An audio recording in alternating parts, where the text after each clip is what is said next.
Estados Unidos são pressionados a reagir enquanto o Irã obtém mapa da defesa de Israel, diz analista.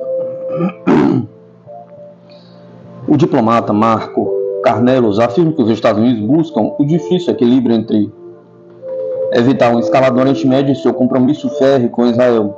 Em paralelo,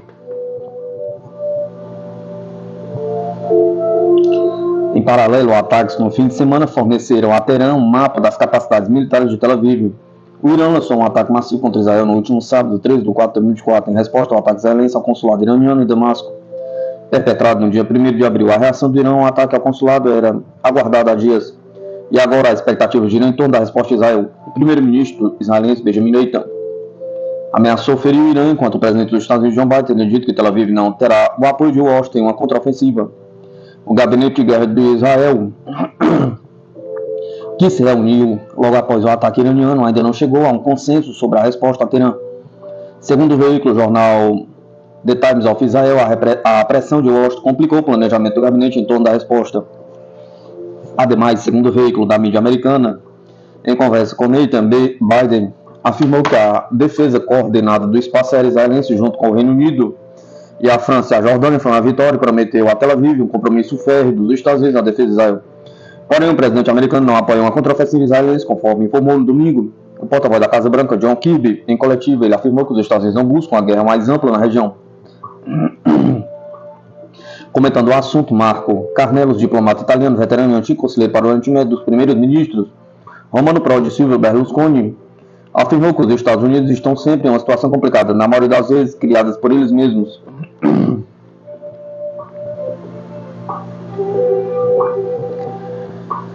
A administração Biden continuará a buscar um equilíbrio bastante difícil entre a necessidade de evitar uma escalada e o seu compromisso férreo com a segurança de Israel, o que em alguns casos é uma contradição em termos, explicou o diplomata. Está se tornando uma questão cada vez mais difícil de enquadrar, em especial em um ano eleitoral difícil, atualmente polarizado. Os Estados Unidos precisam ganhar tempo até novembro, mas qual garantia temos de que os outros atores envolvidos estão interessados em medir algum tempo? A Washington acrescentou. Paralelo a isso, Carnelos aponta que a bola agora está com Israel no que diz respeito à resposta ao ataque iraniano. O Irã não tem mais medidas a considerar, pode esperar para ver, embora possa preparar os seus planos de contingência, disse Carnelos. Ele acrescentou que os ataques no último fim de semana deram a Teherã um mapa completo das capacidades de defesa de Israel. Isso significa que da próxima vez, se Israel responder com a força ao Irã, apesar dos alertas para não fazer isso, outro ataque iraniano não poderia ser amplamente pré-anunciado como foi desta vez, e acima de tudo poderia ser realizado com modalidades muito mais letais e precisas, alertou Carnelos.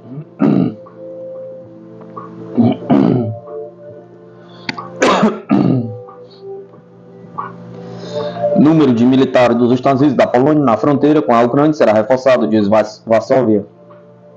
O país europeu anunciou um aumento das forças da Organização Tratado Atlântico Norte dentro do seu território, movimento feito em conjunto com os Estados Unidos em apoio à Ucrânia. O número de tropas da Polônia e dos Estados Unidos na fronteira com a Ucrânia vai aumentar, disse a repórteres o vice-primeiro-ministro e ministro da Defesa Nacional polonês. A presença do exército em Rezes será ainda maior. Esse é um dos investimentos mais importantes do nosso governo, um investimento de segurança, disse Władysław, ministro da Defesa da Polônia. Ele explicou que Rezes na Voivodia de Podkarpacki é o centro de fornecimento de armas e ajuda humanitária da União Europeia e dos Estados Unidos à Ucrânia. E mais adiante haverá soldados presentes em Rezes, tanto poloneses quanto americanos. Esse é um ponto extraordinariamente importante no mapa da Polônia e do mundo. É um centro que oferece uma chance de ajudar a Ucrânia, explicou o ministro polonês. Declara uma presença muito forte do exército na Voivodia de Podkarpacki, no flanco oriental da OTAN. Nós investiremos nisso, estamos implantando novas divisões, investindo, acrescentou. A Rússia acredita que as entregas de armas à Ucrânia e o treinamento de seus militares impedem um acordo e envolvem diretamente os países da OTAN no conflito que brincam com fogo, Sergei Lavrov. O ministro das Relações Exteriores russo notou que qualquer suprimento que contém armas para a Ucrânia será um alvo legítimo para as Forças Armadas russas.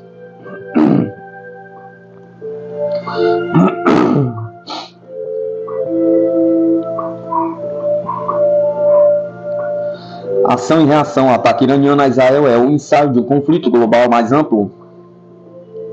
No dia 13 de abril, o Irã realizou um massivo ataque por meio de inúmeros drones e mísseis contra o território de Israel. Tratou-se da primeira ofensiva direta empreendida pelo Irã contra Israel, sem a utilização de grupos auxiliados por Teherã, como é o caso do Hamas e do Hezbollah. O mundo então se pergunta, o que esperar a partir de agora? Pergunta. O governo israelense respondeu ao ataque, provocando assim uma escalada sem volta da situação? Pergunta.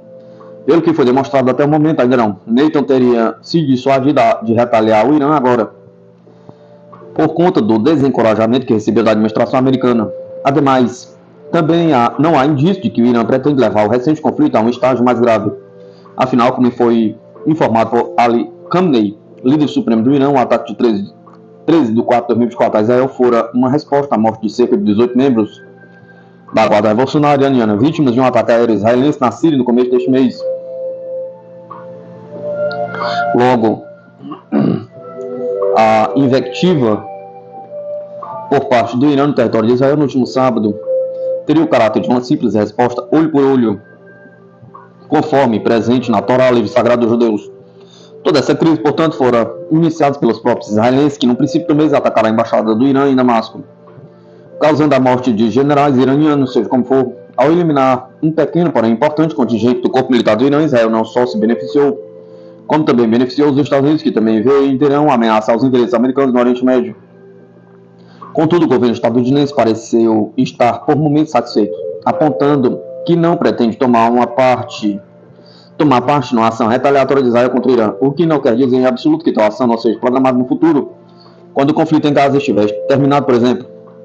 Afinal, uma das razões pelas quais Washington não deseja escalar a situação com o Irã tem a ver com o aumento da pressão, tanto doméstica quanto internacional, por seu apoio praticamente continuar às controversas operações de Israel em Gaza desde outubro do ano passado. O Irã, por outro lado, após os ataques do dia 13, apenas pede aos israelenses para se comportarem e não mais realizar ataques que visem qualquer destacamento militar iraniano, seja dentro do país ou no exterior. É difícil, no entanto, imaginar que Israel permanecerá em sossego por muito tempo, mesmo diante de uma administração americana receosa de se complicar ainda mais por seu envolvimento com Tel Aviv no Oriente Médio. Contestado internamente, Netanyahu poderá, em momento oportuno, aumentar novamente o tom em relação ao Irã e, mais do que isso, aprovar novos ataques aéreos contra alvos iranianos, tanto na Síria como nos demais países vizinhos, como o Líbano, sede do Hezbollah. Por ora, autoridades em Tel Aviv prometeram formar uma coligação regional a fim de responder ao Irã no tempo certo. Quando será este tempo certo, ninguém ainda é capaz de dizer. Uma coisa, no entanto, é certa: as tensões no Oriente Médio prometem continuar aumentando. Se Israel é a potência militar mais tecnologicamente avançada da região, o Irã aparentemente é capaz de exercer influência sobre grupos como Hezbollah no Líbano, os Houthis no Iêmen e o próprio Hamas em Gaza, de forma a executar os ataques em diversas frentes.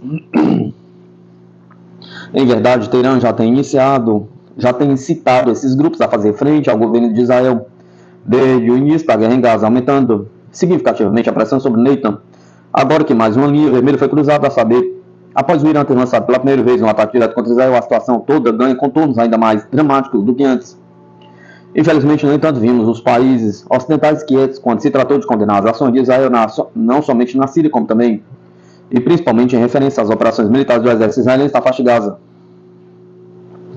A Rússia, por sua vez, expressou preocupação quanto à possibilidade de outra escalada militar no Oriente Médio.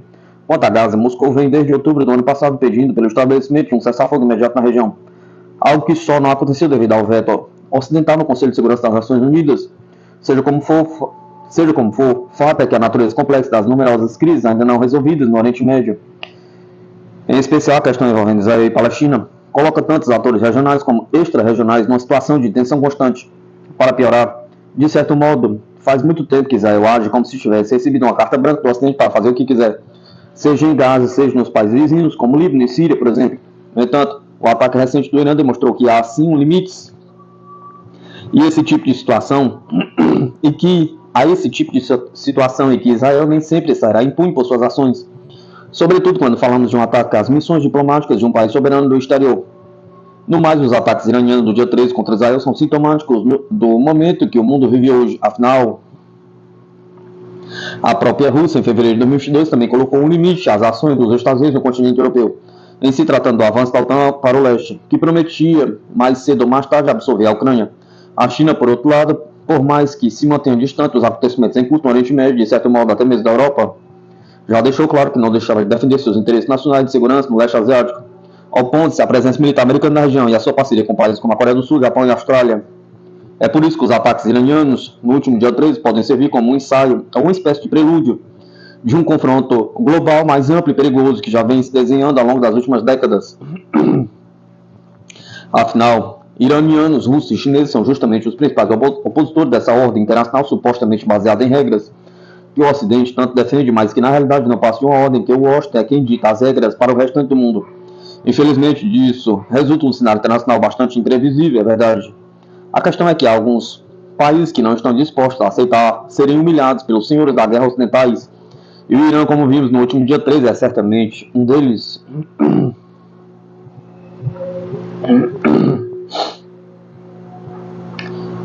Mísseis iranianos escancararam limitações de defesa israelense, dizem especialistas sul-coreanos. Especialistas sul-coreanos consultados pela Sputnik ressaltaram a eficácia dos mísseis hipersônicos iranianos em superar as defesas antimísseis de Israel. No domingo, as forças armadas do Irã atacaram alvos militares de Israel e nem todos os armamentos foram interceptados. Por outro lado, as autoridades israelenses afirmaram que interceptaram mais de 99% dos mísseis e drones utilizados pelo Irã.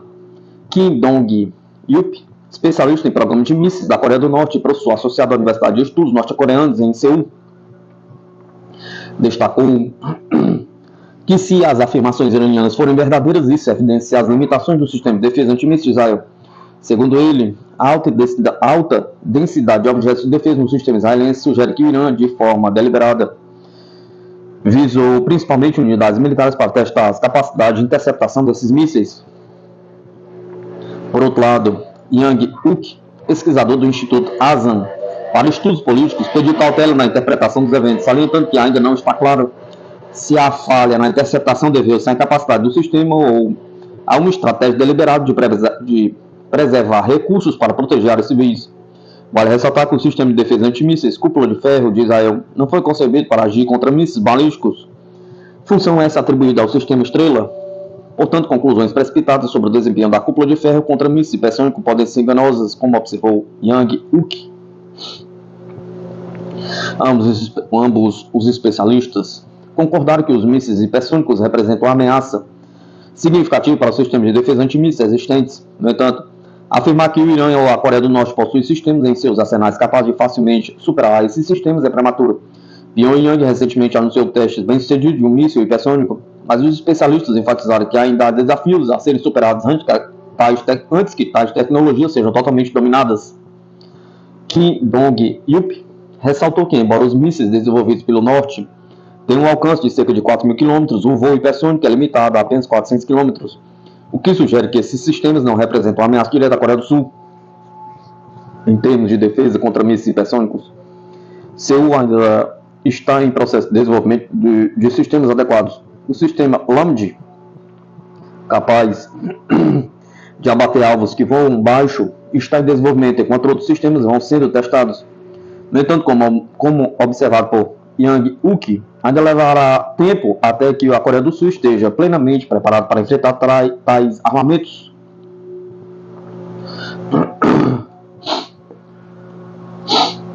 Estados Unidos não terão acesso a novas bases militares nas Filipinas, diz Manilha.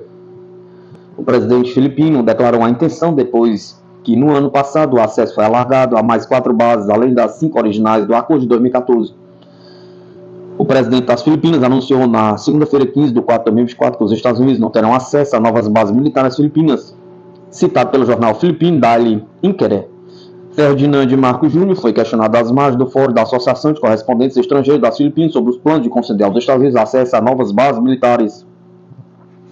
A resposta a essa pergunta é não. As Filipinas não têm planos de abrir para os Estados Unidos ou estabelecer novas bases sob o Acordo de Cooperação Reforçada de Defesa, na sigla em inglês, disse quando questionado sobre o assunto. Em 2023, Manilha anunciou a localização de mais 4 bases militares, além das 4 que os militares dos Estados Unidos usam. e das 5 aprovadas pelo acordo, aprovadas em 2014. O acordo permite que as tropas dos Estados Unidos movimentem e armazenem equipamentos e suprimentos de defesa nos locais acordados. As 4 bases adicionais estão localizadas em águas disputadas no Mar Sul da China e de Taiwan. Há uma disputa territorial entre a China e as Filipinas, além de outros países da região, sobre o arquipélago de Spratly ou Nasha. Nesse mar, as ilhas são valiosas devido à riqueza de seus recursos biológicos. A localização estratégica no cruzamento das rotas marítimas dos oceanos Índico e Pacífico e as possíveis reservas de petróleo e gás. As reivindicações de Pequim no Mar Sul da China foram mapeadas com 9 linhas pontilhadas em 1946 e em 2016. O tribunal em Haia, nos Países Baixos, invalidou as reivindicações de Pequim e certificou a declaração das Filipinas e a sua zona econômica exclusiva. Pequim não participa dos processos judiciais e rejeita a decisão. A situação na região, no Mar do Sul da China, também é frequentemente complicada pela passagem dos navios de guerra dos Estados Unidos, segundo o Ministério das Relações Exteriores chinês. Essa passagem de navios viola a lei internacional e prejudica a soberania e a segurança do país asiático. Apesar dos protestos em Pequim, Washington sublinhou que os Estados Unidos navegarão sempre que a lei internacional permitir.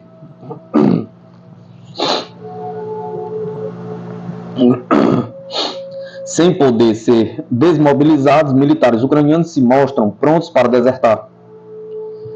De acordo com o portal ucraniano Strana, Kiev enfrenta problemas em aumentar a quantidade de militares. Um projeto de nova lei de mobilização deve demorar pelo menos 8 meses para ser elaborado.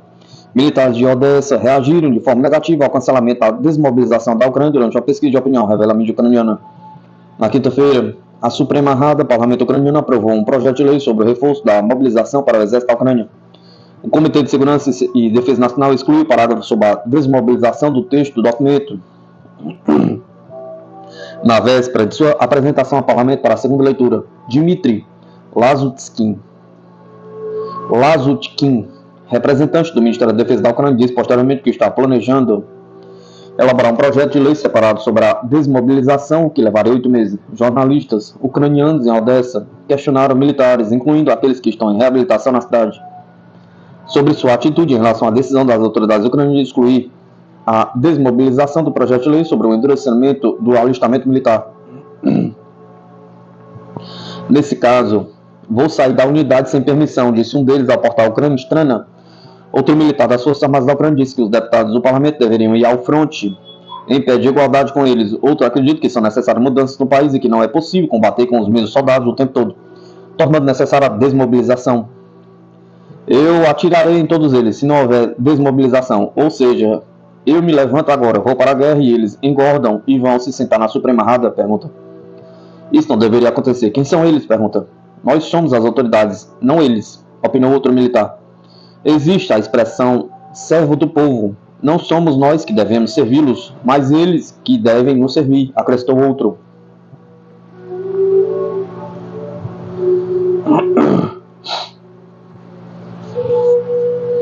Analista. O pequeno ataque do Irã não representa seu poder, foi apenas uma tapa na cara de Israel. O Irã tem um direito legal ao abrigo do direito internacional e a motivação estratégica para organizar os seus ataques noturnos contra Israel. A escala do ataque foi apenas uma amostra das capacidades militares do país, afirmaram os acadêmicos e comentaristas de assuntos geopolíticos baseados em Teherã, Mohamed Marandi e Foud Izadi. Na noite do sábado 13, o Irã lançou uma enorme bateria de drones e mísseis contra Israel, visando instalações militares, incluindo uma base aérea que hospeda caças que diz terem sido usados no ataque de 1º de abril ao consulado iraniano em Damasco. Autoridades do Irã e Israel expressaram narrativas conflitantes sobre o ataque. Para o Irã, este foi um ataque muito pequeno. Isto foi apenas um tapa na cara, disse Marandi, analista político e professor da Universidade de Teherã, em entrevista. A capacidade de drones e mísseis do Irã são muito avançados e os iranianos usaram apenas alguns dos seus mísseis avançados. O restante foi iscas que forçaram os israelenses a gastar 1,3 bilhão em mísseis antibalísticos. Portanto, os israelenses sabem que, se continuarem com isso, os iranianos vão atingi-los com muito mais força, disse o acadêmico, citando a avaliação do general Ram Amnash, ex-conselheiro econômico do chefe do Estado-Maior de Israel, que estimou no domingo que Israel gastou quase 10 vezes mais para abater os mísseis e drones iranianos que chegavam do que o custo de fabricação. O Irã queria criar uma dissuasão, disse Marandi, comentando os possíveis objetivos de Teherã e a motivação para os ataques. O regime israelense atacou a soberania do Irã e assassinou cidadãos iranianos no ataque à embaixada de Damasco. O Irã, portanto, puniu o regime israelense para garantir que isso nunca mais se repetisse, especialmente porque os Estados Unidos, os franceses, os alemães e o Conselho de Segurança da ONU impediram que o regime fosse condenado ou punido. Os iranianos sentiram que não tinham outra opção senão punir o regime israelense e o fizeram. E o próprio fato de os norte-americanos quererem que isso acabasse mostra que não terminou bem para Israel. E se os israelenses continuarem, os iranianos atacarão com muito mais força, alertou Marandi. Isad, professor associado do Departamento de Estudos Americanos da Universidade de Teherã, repetiu simplesmente Marandi de que o Irã tinha o direito de responder. O Irã atacou Israel por causa do ataque de Israel ao consulado iraniano de Damasco. Os consulados, ao abrigo do direito internacional, ao abrigo da Convenção de Viena, fazem parte do território desse país, o seu solo. E nos termos do artigo 51 da Carta das Nações Unidas, se um país for atacado, esse país pode responder e se defender, explicou Isad. Quanto à motivação do Irã e se foi uma boa ideia dar este passo e realmente usar este direito de autodefesa, o professor disse que, a partir de sua avaliação do cálculo da liderança do Irã, a resposta é: foi porque os israelenses têm atacado locais iranianos na Síria e em outros lugares há algum tempo. Os líderes iranianos percebem que, se não tiverem uma resposta séria, esses tipos de ataques continuarão e aumentarão. E é por isso que eles responderam. Portanto, isso mostra a capacidade do Irã e mostra o fato de que o Irã está disposto a utilizar essa capacidade, afirmou um especialista. Os ataques em Teherã foram lançados após um suposto ataque. Os ataques de Teherã foram lançados após um suposto ataque aéreo israelense ao prédio do consulado-geral iraniano na capital síria, Damasco, em 1º de abril, que matou 7 pessoas, incluindo 2 generais do Corpo de Guardiões da Revolução Islâmica. Na madrugada deste sábado, o Irã disparou uma onda de cerca de 300 projéteis do seu território em direção a Israel, incluindo 170 drones, 30 mísseis de cruzeiro e 120 mísseis balísticos, que acionaram a sirene de ataque aéreo em todo o país. Os militares israelenses disseram que 99% dos projéteis foram interceptados pelo sistema de defesa aérea que compõe a cúpula de ferro. Segundo a nação persa, foi um ato de legítima defesa. Muitos países condenaram o ataque do Irã a Israel e instaram as partes a exercerem contenção para evitar uma escalada no Oriente Médio. No domingo, o Estado-Maior das Forças Armadas iranianas encerrou a operação Promessa Verdadeira contra Israel e anunciou que não pretende continuá-la, mas alertou o Estado judeu contra a continuidade das hostilidades.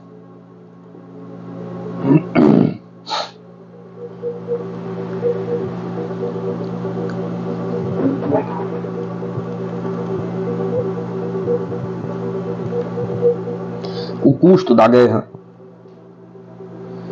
A guerra da OTAN contra a Rússia na Ucrânia leva ao aumento das despesas militares. De acordo com dados oficiais, as despesas militares italianas aumentaram de 21 mil milhões de euros em 2019 para mais de 30 mil milhões em 2023, o que equivale a uma média anual de mais de 80 milhões de euros por dia em dinheiro público desviado das despesas sociais. De acordo com o compromisso da OTAN, a Itália terá de aumentar esta despesa para cerca de 100 milhões de euros por dia.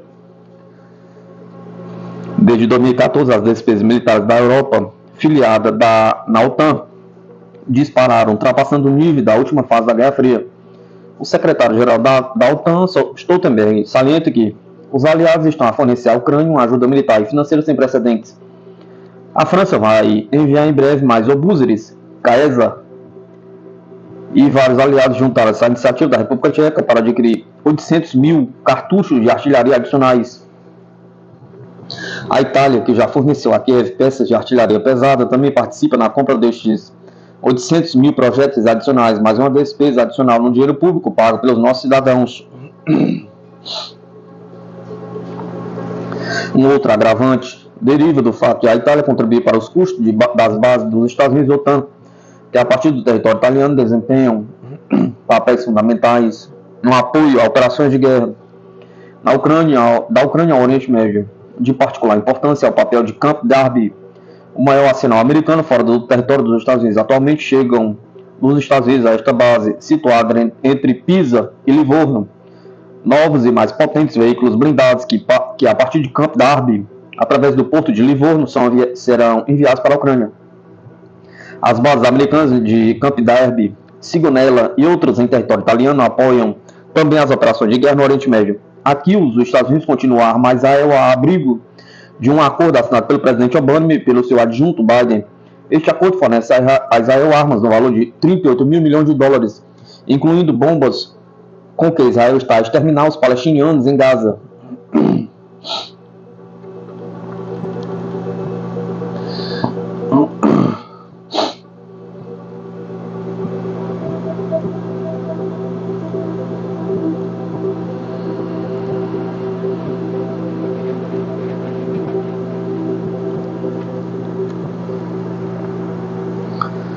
Os drones dos Estados Unidos estão se revelando inúteis na Ucrânia. A ajuda dos Estados Unidos à Ucrânia com drones está a revelar-se insuficiente no campo de batalha. Recentemente, a mídia ocidental admitiu que os veículos aéreos não tripulados americanos na Ucrânia são ineficazes no combate à Rússia. O caso mostra claramente as fraquezas da tecnologia militar ocidental, que se revelou inútil quando testada no campo de batalha. De acordo com o Wall Street Journal, os pequenos drones americanos enviados para a Ucrânia não são capazes de escapar aos mecanismos eficientes da guerra eletrônica russos. Os drones fabricados nos Estados Unidos são utilizados massivamente para operações de reconhecimento de ataques com granadas, mas os seus resultados são insatisfatórios e não trazem benefícios reais para as tropas ucranianas nas linhas de frente. Segundo o jornal, a reputação da indústria militar americana de drones está seriamente ameaçada pelo fraco desempenho dos drones na zona de combate. Anteriormente, este equipamento era considerado adequado pelo Pentágono até mesmo para soldados americanos, mas a incapacidade de lidar com a realidade militar ucraniana mostrou que a tecnologia das Forças Armadas dos Estados Unidos está ultrapassada e necessita urgentemente de mudanças para enfrentar os novos desafios da guerra contemporânea. A reputação geral de todas as classes de drones dos Estados Unidos na Ucrânia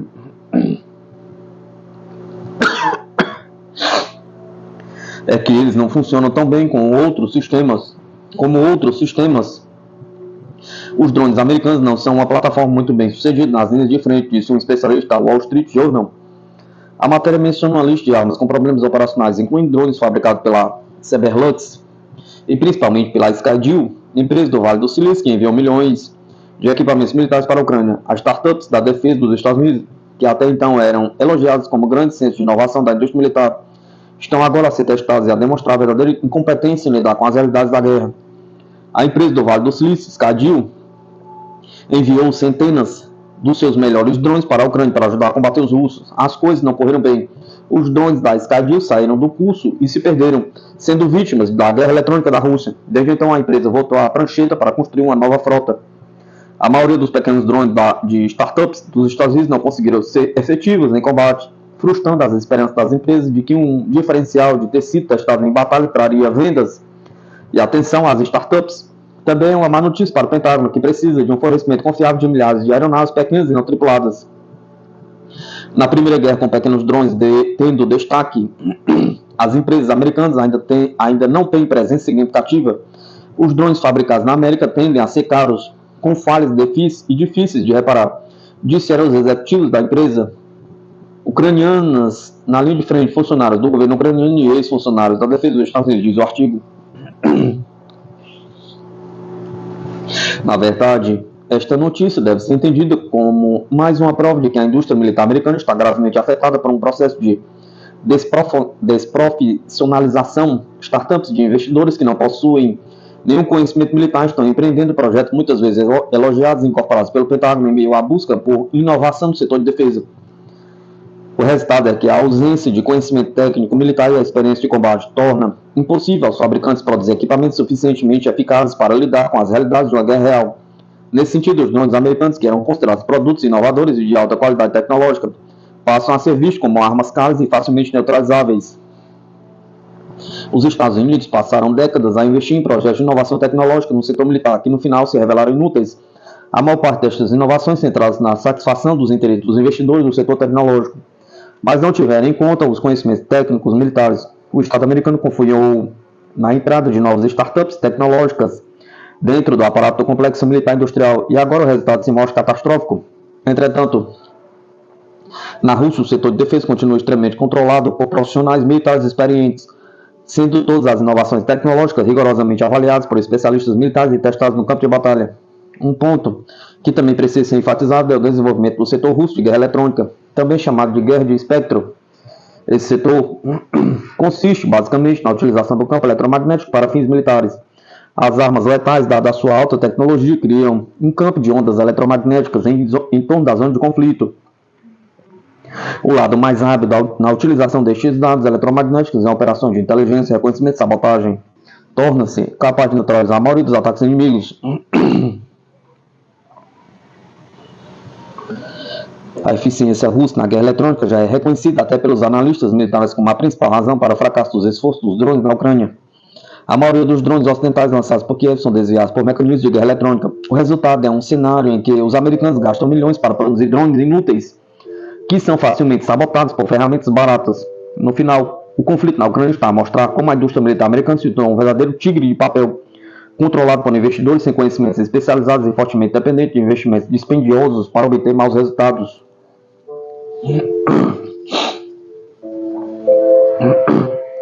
A Airbus lança primeiro a 400M destinado ao Cazaquistão. A primeira aeronave A400 para o Cazaquistão saiu da oficina de pintura das instalações da Airbus Defence and Space na Espanha, anunciou a empresa em comunicado de 15 de abril. A próxima entrega do avião de carga ocorre no momento em que o país da Ásia Central está a equilibrar os seus laços com o Ocidente e ao mesmo tempo que gere relações de vizinhança com a Rússia.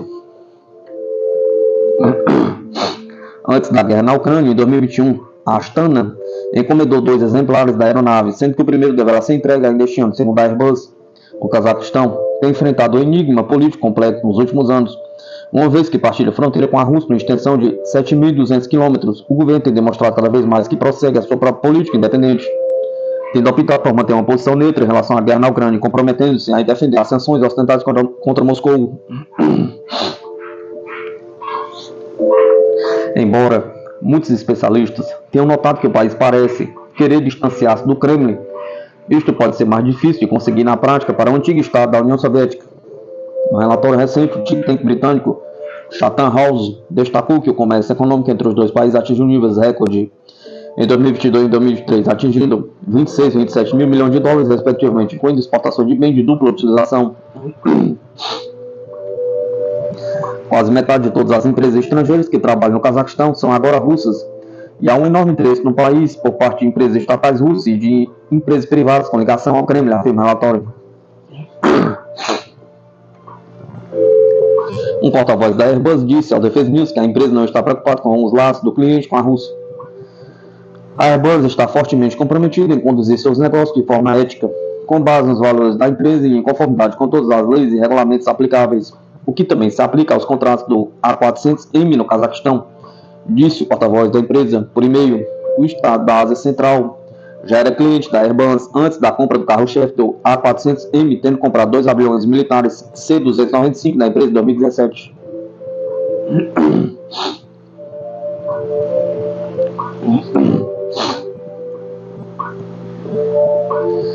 Holanda.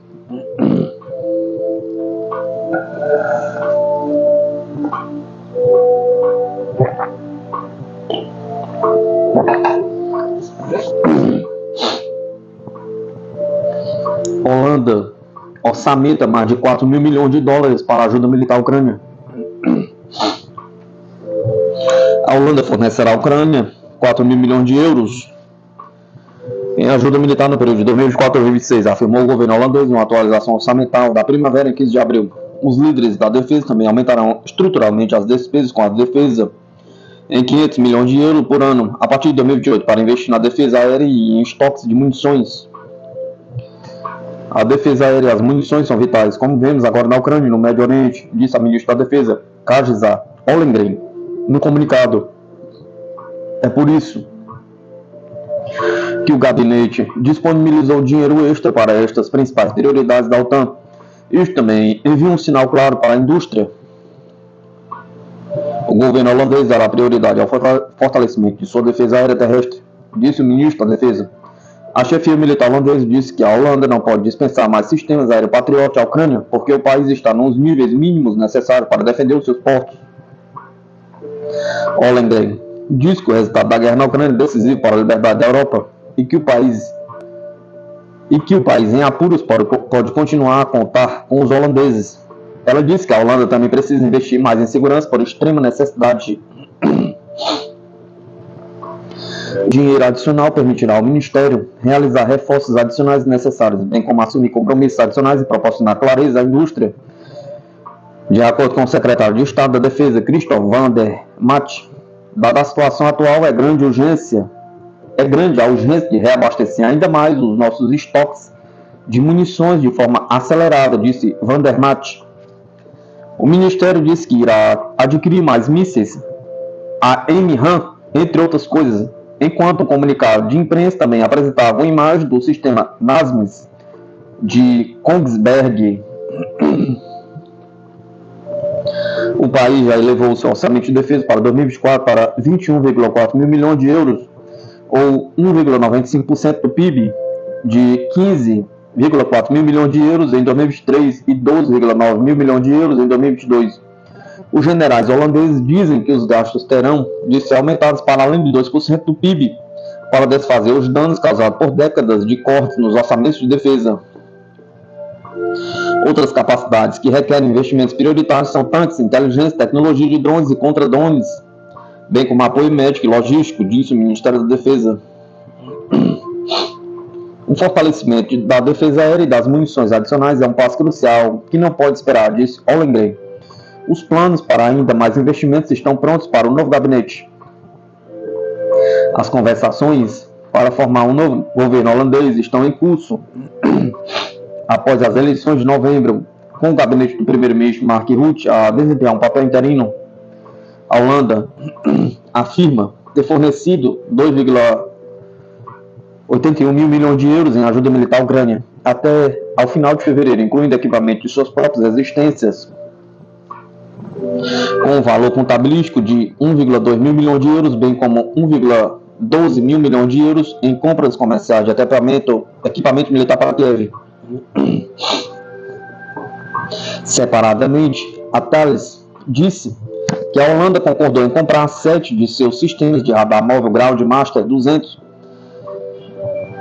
com a opção para mais 2. Isso segue a compra de 9 sistemas GM200 em 2019. A empresa não forneceu valor para o contrato. A Holanda também está orçando 731 milhões de euros para comprar integral Envolved Sea Sparrow Missile Block 2 em 2 de suas fragatas de defesa aérea existentes, bem como em 2 futuras fragatas de guerra antissubmarino, escreveu Van der Maat em uma carta de 15 de abril ao Parlamento. Os mísseis Bloco 2 serão capazes de se defender contra mísseis antinavios supersônicos manobráveis, algo que os mísseis SSM Bloco 1 são menos capazes, segundo o responsável.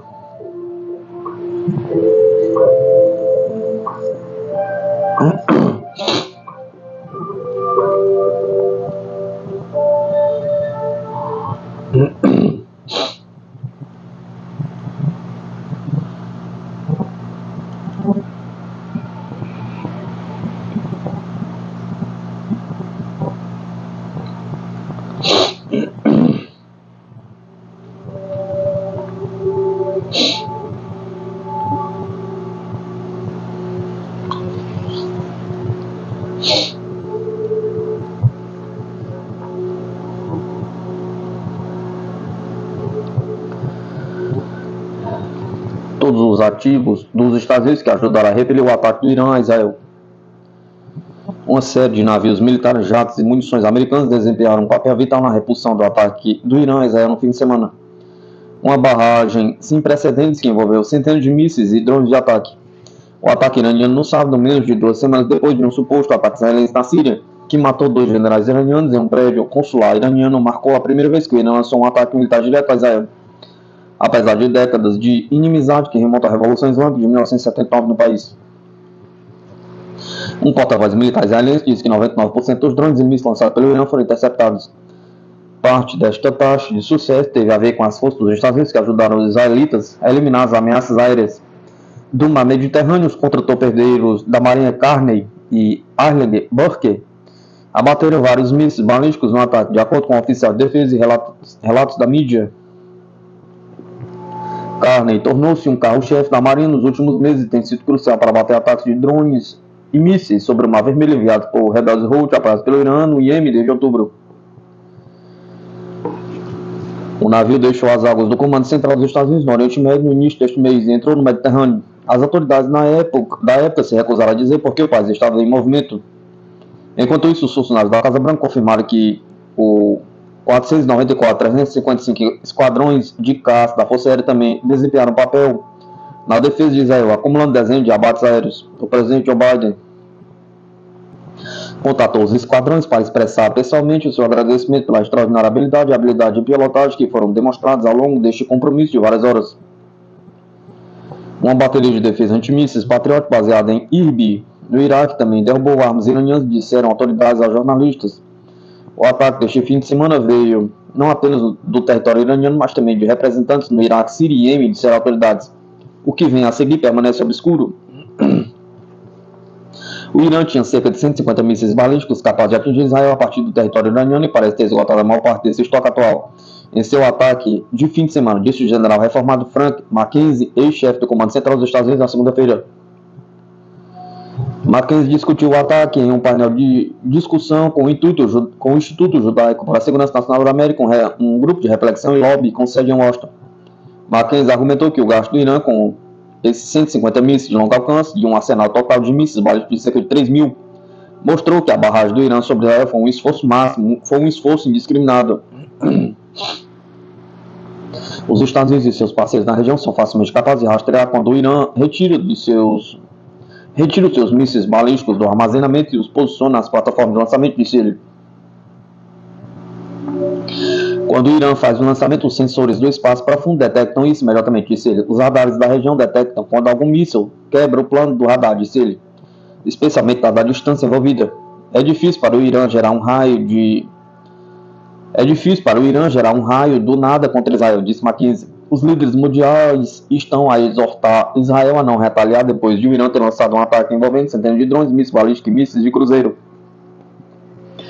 O secretário de Relações Exteriores britânico David Cameron disse à BBC na segunda-feira que o Reino Unido não apoia um ataque retaliatório, enquanto o presidente francês Emmanuel Macron disse que Paris tentará convencer Israel de que não devemos responder através de uma escalada.